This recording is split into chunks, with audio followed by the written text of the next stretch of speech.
성부와 성자와 성령의 이름으로 아멘. 예수님과 어머니 하나 되신 성심을 통해 아버지 뜻 안에서 기도드립니다. 사랑하는 하나님 아버지, 매일같이 다양한 천상적 질서를 가르쳐 주시는 사랑에 감사드립니다. 저희들의 사고방식은 아담과 하와 이후로 온갖 오류와 부작용과 망상과 착각과 그리고 다양한 오류 가운데 마치 엉킨 실타래를 풀어내기 어려운 것과 같은 그런 가련한 처지에 놓여 있습니다. 오늘도 가르쳐 주시는 아버지의 신적인 질서와 그 다스림의 원리가 저희들의 새로운 사고방식이 될 수 있도록 저희들의 인성 가운데 수십 년 동안 쌓인 그 경향의 모든 마귀를 끊어버리고 이 역겨운 인간의 뜻 사고방식을 모두 봉헌드리오니 이 모든 것 받아주시고 이제 새로운 아버지의 신적 질서의 사고방식으로 저희를 매 현순간 새롭게 창조시켜 주시옵기를 갈망으로 아버지 뜻 안에서 청원드립니다. 이 모든 기도 우리 주 예수 그리스도의 이름으로 기도드리나이다. 아멘. 성부와 성자와 성령의 이름으로 아멘. 안녕하십니까. 하느님의 뜻 성교의 피아수냐입니다. 오늘은 여러분들과 함께 그 미국의 아버지의 날이라고 말씀하신 그 6월 19일에 주신 메시지 함께 학습해 보도록 하겠습니다. 2022년 6월 19일 아버지의 날. 저 모리는 또다시 하느님 아버지의 성심이라고 알게 된 큰 불꽃을 봅니다. 하느님 아버지께서 말씀하십니다. 자녀들아, 오늘 거룩한 사랑을 통해 나를 기쁘게 하는 새로운 방법들을 찾아라. 이것은 그저 인내를 구하며 기도하는 것이 다일 수도 있다. 또 인내심을 가지고 어려움을 받아들이는 것일 수도 있는데, 이는 새로운 십자가와 같은 역경을 인내를 가지고 견뎌내는 것을 뜻할 수도 있다. 모든 상황에서 너희는 나의 것이며 나는 너희의 아버지다. 이 아버지의 날에 너희의 모든 필요에 대한 나의 통치를 나와 함께 기념하자. 이것이 신뢰하는 내 맡김이라는 것이다. 이렇게 너희가 마음을 바꾸어 내가 현순간 너희 아버지가 되는 것을 허락하면 이것은 너희 마음에 평화를 가져다 줄 것이다. 주님의 말씀입니다. 하나님 감사합니다. 오늘 메시지는 그 미국에 제정된 그 아버지의 날이라는 그 기념일이 있는 모양입니다. 그 기념일인 6월 19일에 하느님 아버지께서 주신 메시지를 여러분 함께 읽으셨습니다. 오늘 이 메시지는 그 아버지의 날이라고 하는 의미에 발맞춰서 이해를 해볼 수가 있는데, 먼저 요약 정리해서 여러분에게 하나의 간략한 문장으로 말씀을 드리면, 하느님 아버지를 이해하는 우리의 인식이 올바르지 않다는 거죠. 잘못돼 있고 비틀려 있다는 겁니다. 그래서 아버지는 지금 말씀하시기를 하느님 아버지를 이해하는 그 인식의 나라를, 그 차원을 이제는 달리해야 된다. 올바르게 올바른 질서 가운데 하느님 아버지를 인식하고 인정해드리고 이런 것으로 다시 되돌려야 된다라는 말씀을 하고 계십니다. 그러니까 지금까지는 하느님 아버지를 이해할 때 어, 대다수의 사람들이 뭐 아쉬운 게 있어서 갈급하고 고통이 다가오면 막 아버지를 찾아서 그런 갈급함이나 고통을 해결하기 위한 어떤 하나의 의지적 수단이랄까요? 그런 나라에서 아버지를 많이 찾고 부르고 지금도 물론 인류가 그렇게 인식하는 경우가 거의 많다라고 볼 수 있죠. 신앙인들조차도 그러합니다.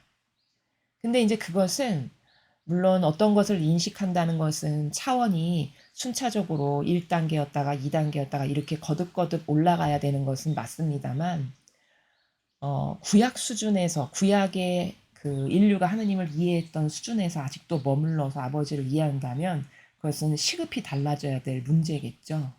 그래서 뭘 받기 위한, 내 고통을 좀 덜어주세요. 내 필요 이러이러한 것 좀 채워주세요. 이런 인식에서 지금까지 아버지를 이해했다면 이제는 그 인식 차원을 좀 뛰어넘어서 좀 성숙해져서 그 아버지와 하나 된 나의 전부이신, 나의 주인이신 아버지로서의 이런 인식 체계를 시급히 회복해야 된다라는 것을 여러분에게 먼저 결론적으로 말씀을 드립니다. 그러면 하느님 아버지를 오늘 우리가 배워야 될 것은 어떻게 이해하는 게 올바른 인식인가라는 근원적인 학습부터 시작을 해야 합니다. 그 근원적인 학습을 위해서 여기 이제 도표를 보시면요. 제목은 제가 하느님 아버지에 대한 근원적인 이해 이렇게 붙여보았습니다. 지금까지 우리가 막연하게 그리고 구약의 그 이스라엘 백성의 수준에서 하나님을 이해했다면 그것은 업그레이드되고 달라져야 될 문제다라고 제가 서두에 말씀을 드렸죠. 자, 그러면 하느님 아버지를 근원적으로 이해하기 위해서 가장 쉬운 예, 그 예 하나를 통해서 그것을 확대해서 전방위적으로 확산시켜서 이해하면 올바른 이해가 될 수 있습니다. 자, 그러면 창조의 관점에서 하느님 아버지를 한번 이해해 보죠. 우리가 보통 남성과 여성이 있는데 그 남성과 여성이 사랑을 해서 결혼해서 하나가 되면 그 두 사람이 하나 된 결과로서 새로운 생명이 세상에 탄생하게 되죠. 제가 여기 이렇게 지금 표현해 놓은 것처럼. 자, 그런데 우리가 그런 새로운 생명이 탄생할 때, 보통은 어떻게 이해하냐면 그냥 유물론적이고 생물학적인 메커니즘에 따라 인간의 구조가 그러하니까, 그러한 구조로 우리가 생겼으니까 남자와 여자가 사랑해서 결혼을 하면 그래서 하나 되면 아기가 탄생하는 거야. 이렇게 육적 차원의 관점밖에 없다는 겁니다. 그러니까 하느님 아버지를 올바르게 근원적으로 이해하는 것에서도 이런 창조의 스타트에서부터도 부족하다는 거죠. 근데 우리가 이 육만 있다면 그 메커니즘이 맞겠지만 하느님을 모르는 사람조차도 무엇은 인정하냐면 영혼이 있다는 건 다 인정합니다. 그렇죠? 영혼이 있다는 걸 인정하니까 조상님을 위해서 제사도 드리는 거죠. 좋은 곳 가시라고. 그렇죠? 만약에 이렇게 보이는 육에서 끝나는 존재다 우리가. 그러면 그런 제사는 왜 하며 기도는 왜 하며 그렇죠? 이것은 보이지 않는 영혼의 존재를 인정한다라는 인간의 단적인 하나의 반증이죠. 그렇죠? 그렇다면 이 생명의 탄생이 지금 대다수의 인류가 남성과 여성이 사랑하면 그래서 결혼을 하면 아이가 탄생해 이런 유물론적이고 생물학적 관점에서 즉 형상적 관점에서만 이해를 하는 것은 잘못된 것이구나. 이것이 근원적 출발이 돼야 됩니다. 자, 그러면 어떻게 이해하는 것이 올바른 것인가? 이렇게 이해하는 것이 올바른 것인데요. 어, 남성과 여성이 사랑을 해서 결혼을 해서 하나가 됐습니다. 자, 그런데 이것은 육적 차원에서는 여기에서 끝났다라고 이해할 수 있지만 우리가 모두가 인정할 수밖에 없는 영혼이 존재하죠. 그럼 그 영혼의 차원은 어떻게 여기서 입증할 수 있는 것인가?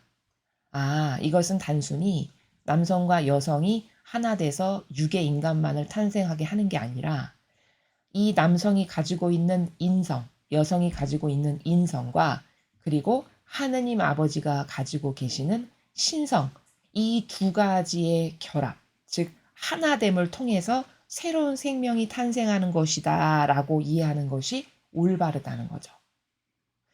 자, 이렇게 인성과 신성이 만나서 하나의 온전한 인간이라고 하는 존재의 새로운 생명이 탄생하는 겁니다. 자, 또 다른 관점에서 설명을 드리면 남성과 여성이 사랑해서 하나 되는 것은 형상의 관점이라면 이 형상이 절대 하느님 아버지라고 하는 본질이신 분과 만났을 때 하나 되었을 때 비로소 올바른 아름다운 생명체가 탄생하게 되는 것이다. 이렇게 이해를 하는 것이 바른 이해다라는 거죠. 그리고 이렇게 하느님 아버지와 인간인 우리가 인성과 신성으로서 하나 되고 또 형상과 본질로서 하나 되었을 때 그 생명의 탄생이 그 생명의 탄생 안에서 아버지의 계획이 온전하게 완성될 수 있다라는 점입니다. 이거는 무슨 말이냐면 며칠 전 아버지께서 그런 말씀하시죠. 낙태에 대한 이야기 하셨을 때 이런 이야기 하셨죠. 내가 이렇게 혼탁하고 어려운 인간 세상에 지금은 요런 인물이 필요하고 요런 인물이 필요해서 적절하게 계획을 세워 가지고 '아 쟤들 안에서는 이런 영혼이 태어나게 되겠다.' 이런 계획을 아버지께서 다 세워 놓으셨다라고 말씀하시죠. 그런데 이 남성과 여성이 올바르게 반영을 하지 못해서 자신들의 인간적 필요에 따라서 생명이 탄생하는데 이걸 죽여버렸어. 그게 낙태죠. 그래서 아버지 계획을 이루어 드리지 못하게 했다. 이런 이야기 메시지에서 여러분 보셨죠. 바로 이게 무엇을 반증하는 거냐. 그 생명의 탄생이 아버지 계획하고 무관하지 않다는 겁니다. 그러한 하나의 예시를 그 메시지를 통해서 우리가 또 확인할 수 있죠. 그래서 여성이 사랑하는 남성을 만나서 결혼을 해서 출산에 이르기까지의 일련의 이 모든 과정은 어떻게 이해를 하는 것이 올바른 이해냐.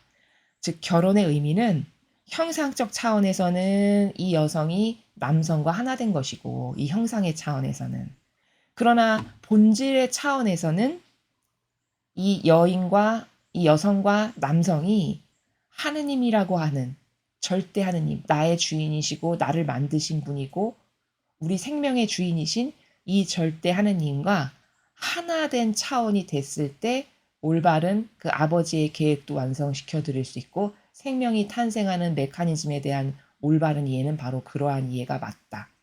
이렇게 인식을 하는 것이 근원적인 하느님 아버지에 대한 근원적인 이해다라는 겁니다. 근데 이제 인류가 이 하느님을 배제하고 그냥 이 둘이 만나서 사랑해서 아이 낳았어. 이렇게 이해를 하니까 하느님에 대한 근원적 이해에서부터 뒤틀리고 올바르지 못하게 되는 것이다라는 거죠. 자, 우리가 그러면 나의 인성이 하느님 아버지의 신성과 만나서 아름다운 생명체가 태어나는 것이구나. 나의 형상이 아버지의 그 훌륭하시고 아름다우신 본질과 하나 되어 만나서 생명이 탄생하는 것이구나. 이런 올바른 이해가 있다면 누군가를 사랑해서 결혼을 하고 출산에 이르기까지의 과정을 아무렇게나 준비하지 않겠죠. 굉장히 중요하게 심혈을 기울여서 늘 하느님 안에서 예수님과 어머니를 모시고 살아가는 것에 최선을 다할 거라는 겁니다. 왜? 하느님이 무관하시지 않다는 것을 알게 되었으므로.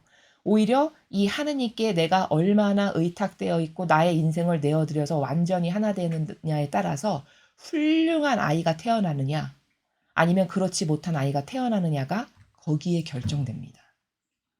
그래서 제가 여기 밑에 동그라미 1, 2번으로 표시한 건 무슨 말이냐면 이 생명의 탄생에 있어서 중요한 요소 2개를 적어 놓은 것인데 첫 번째는 하나 된 순도에 따라서 은총, 즉 축복이 다 달라진다는 거예요.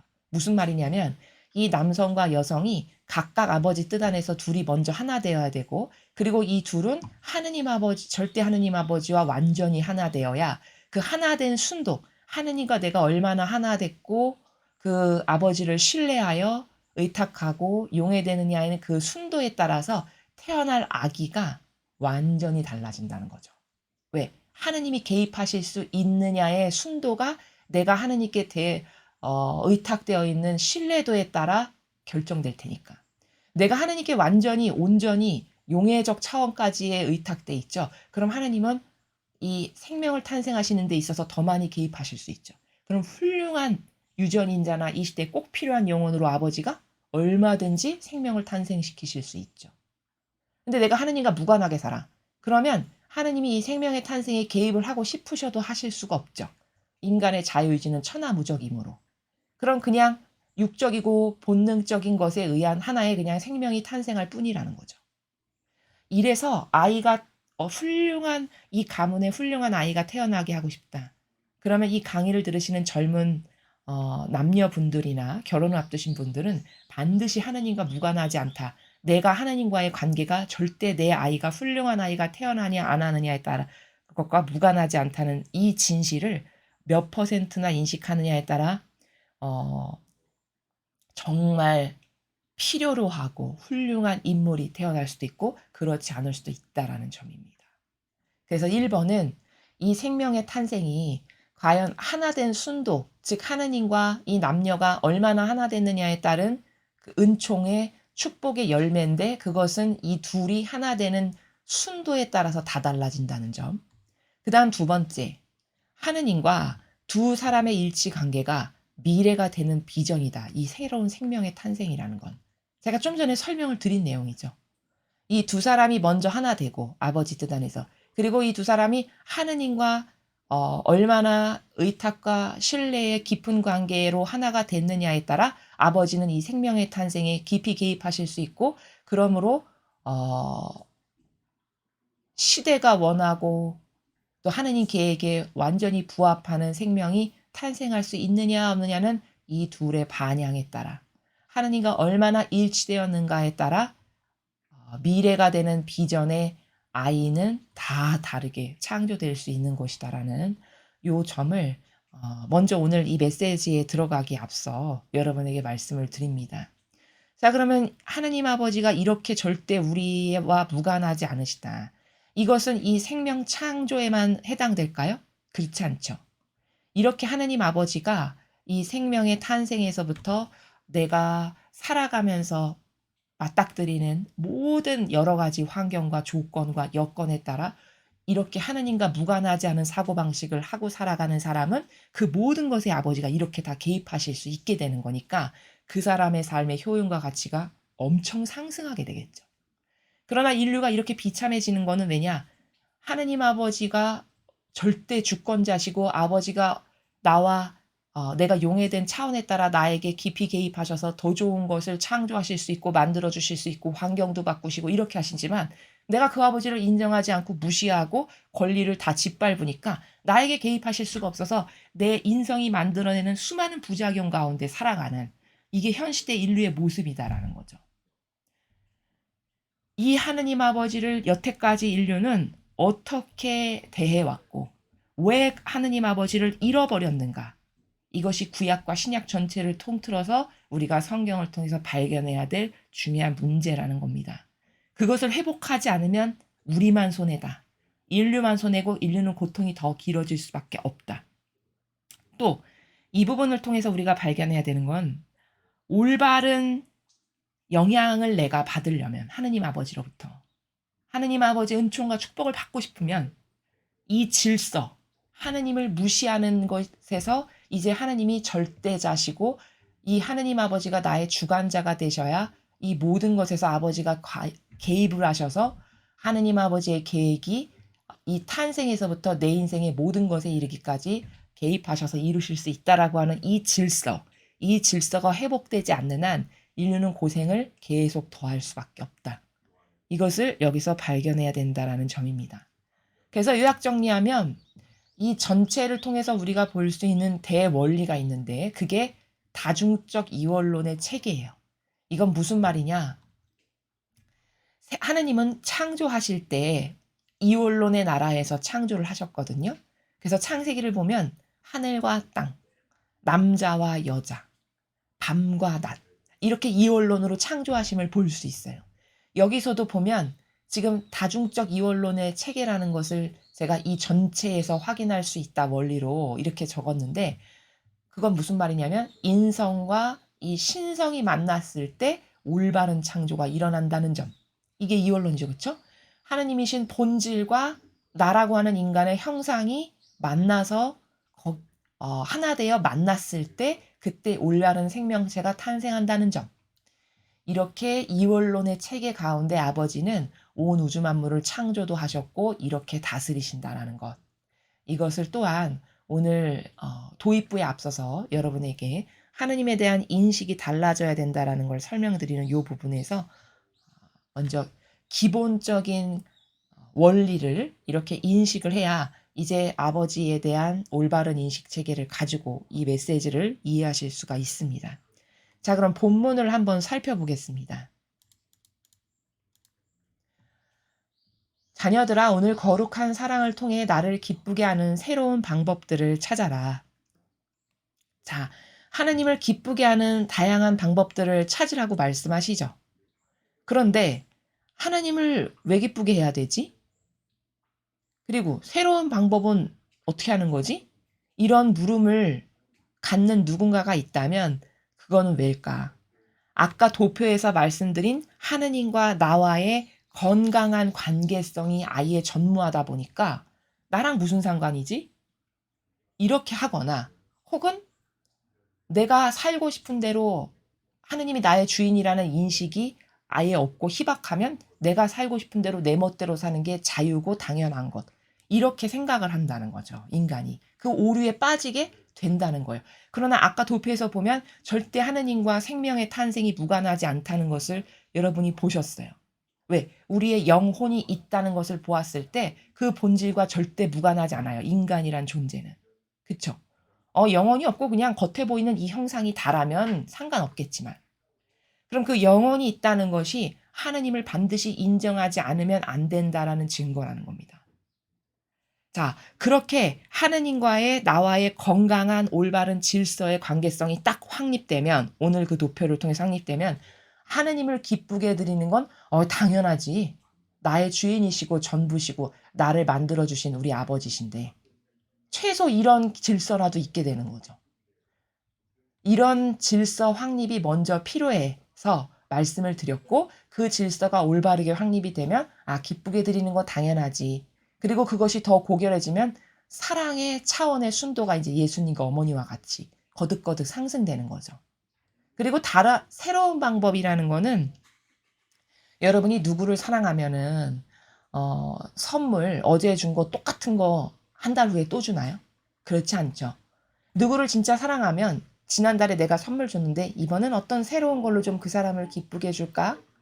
이렇게 해서 새로운 방법들을 찾을 수밖에 없죠. 바로 인간의 저급한 사랑도 그렇다라는 겁니다. 그런데 하느님께는 이런 마음이 안 드는 건 왜일까? 내가 하느님과의 나와의 그런 올바른 신적인 질서가 개념이 없고 정립이 안 돼 있고 희박하다 보니까 기쁘게 하거나 새로운 방법을 찾는 것에 있어서 인색하거나 관심이 없거나 이렇게 된다는 것이죠.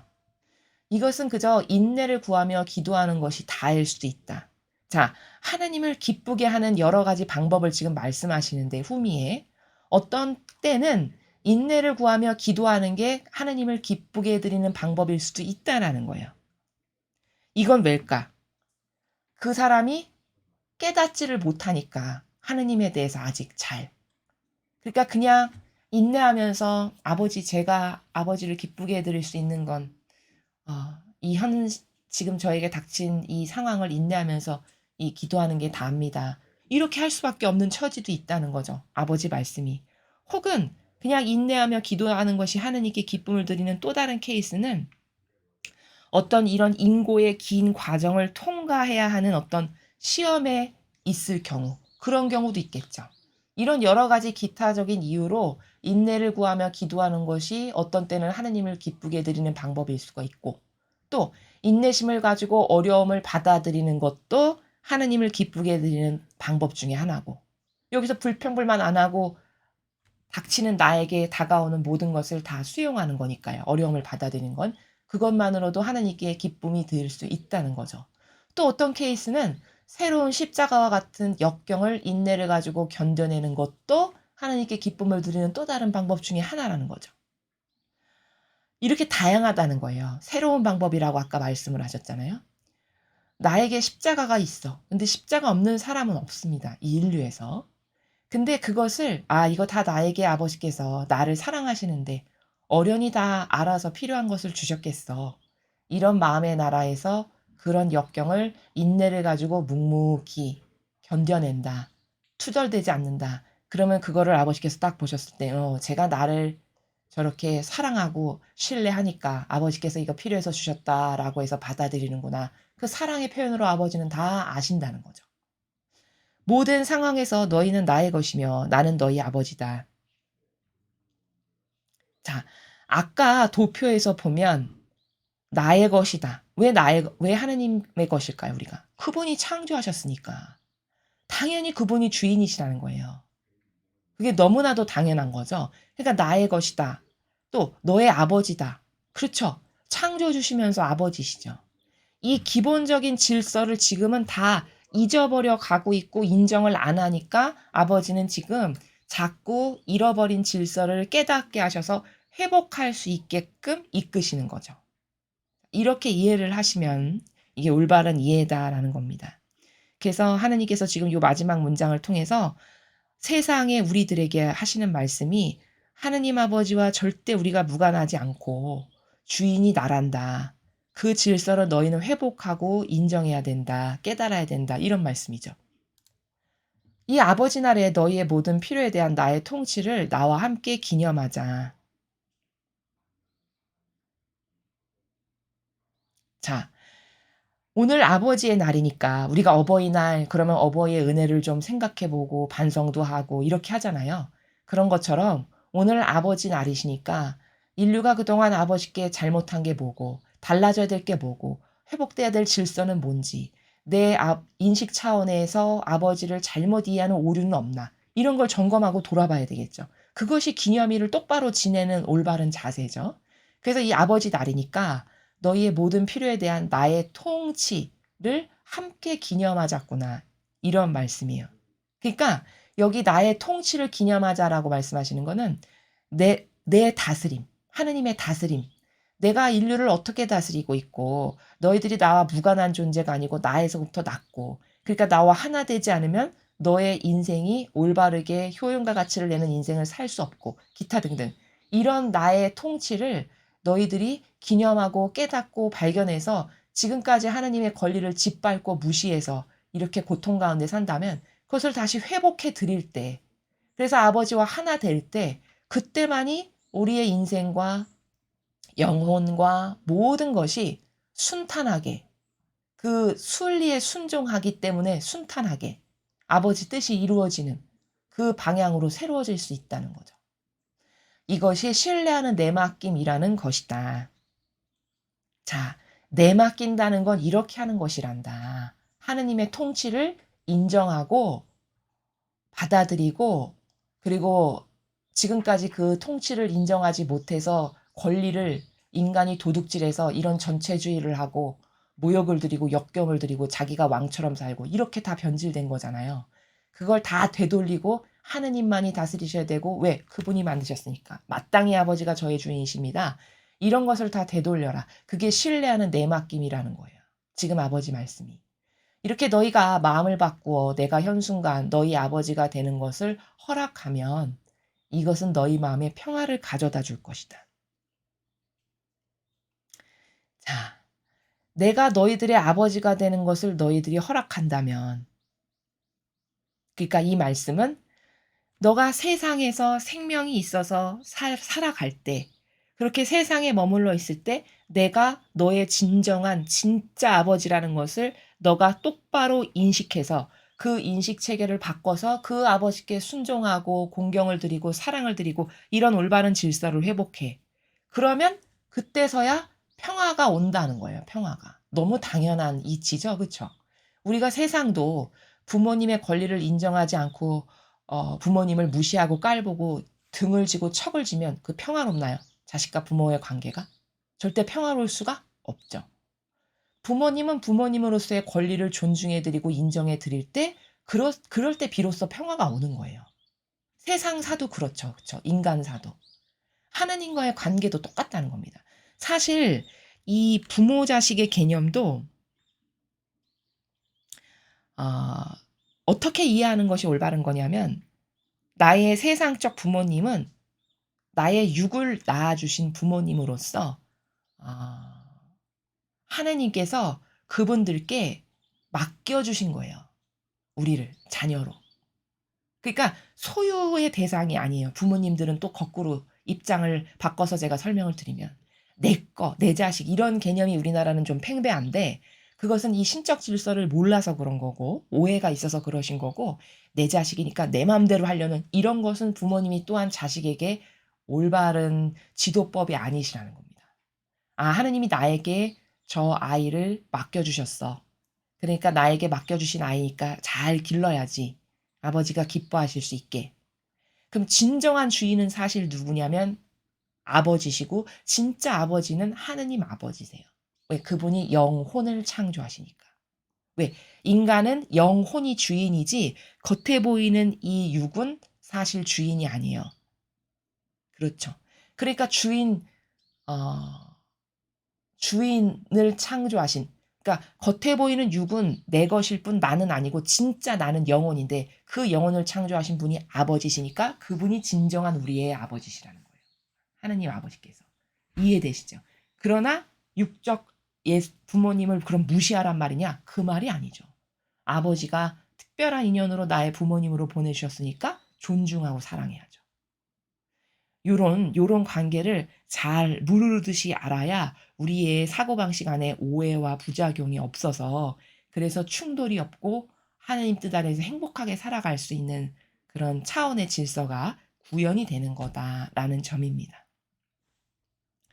자, 그래서 오늘은 아버지의 날을 맞이해서 하느님 아버지와 우리와의 올바른 질서 정립부터 근원적으로 살펴보았습니다. 그리고 그 질서 정립이 있는 가운데 이제 내 삶에서 모든 부분에서 아버지가 주인이시니까 그 아버지의 뜻에 내가 용해되어 의탁하여 내어 맡겨서 살아가는 게 너무 당연한 거고 그럴 때 내가 확 마음을 내어드렸으니까 아버지는 나에게 개입하셔서 나를 더 잘 이끄실 수 있다. 그리고 그 하느님 아버지의 계획이 항상 가장 완벽한 거기 때문에 왜? 나를 만드셨으니까 나에 대해서 가장 잘 아시겠죠. 아버지께서. 그러니까 나에 대한 계획이 아버지가 가지고 계신 것이 가장 퍼펙트하다는 거예요. 그럼 그 계획이 나에게 이루어지는 게 내 인생에서 제일 좋은 일이잖아요. 그러려면 어떻게 해야 될까? 활짝 마음을 열어서 다 내어드리고 저의 내적이고 외적인 걸 다 아버지께 쏟아 부어 봉헌드립니다. 다 차지하시고 저를 정복하세요. 그래서 저에게 세워놓으신 아버지 계획, 제가 잘 이룰 수 있게 올바르게 화답하고 반영하고 순종할 수 있는 은총을 주세요. 요런 질서가 성립되면 그게 비로소 마음의 평화가 있는 길이고 내 인생의 모든 계획이 아버지 뜻 안에서 만발한 꽃과 같이 만개한 꽃과 같이 살아가는 비결이다 라는 점을 오늘 이 메시지를 통해서 여러분께서 꼭 인지를 하시고 이제부터 그런 나라에서 아버지를 대하셨으면 그래서 여러분이 하느님과의 올바른 소통 관계로 여러분 모두에게 세워놓으신 계획이 다 이루어지는 그런 여러분들이 되셨으면 좋겠습니다. 이상으로 2022년 6월 19일 아버지의 날 메시지 해설을 마치겠습니다. 감사합니다.